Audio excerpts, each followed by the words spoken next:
Hello বন্ধুরা, তো কালকে ফাদার্স ডে ছিল। তো সন্ধ্যার সময় ভাবলাম কেন না ফাদার্স ডে অল্প সেলিব্রেট করা যাক। ঘরে সামান্য আর কি ছোটোভাবে একটু সেলিব্রেট করলাম।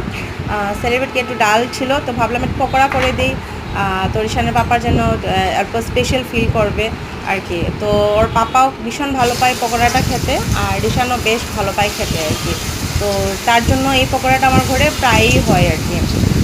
তো ফাদার্স ডে স্পেশাল, এর মধ্যে আমি ঠাকুরকে মানে সত্যি ধন্যবাদ দেব যে আমাকে আর ঈশানের বাবাকে এই সৌভাগ্যটা দিয়েছেন, যে আমরা মানে মা বাবা হওয়ার সৌভাগ্যটা দিয়েছেন ওটাই।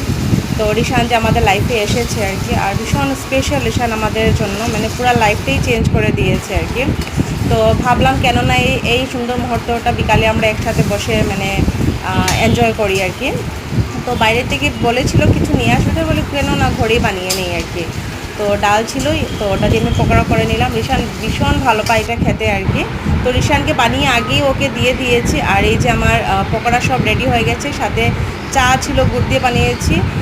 তো এটাই আমাদের একটা ছোট্ট সেলিব্রেশন ছিল, ঘরে বানিয়ে খেয়েছি। কীরকম লেগেছে নিশ্চয়ই লাইক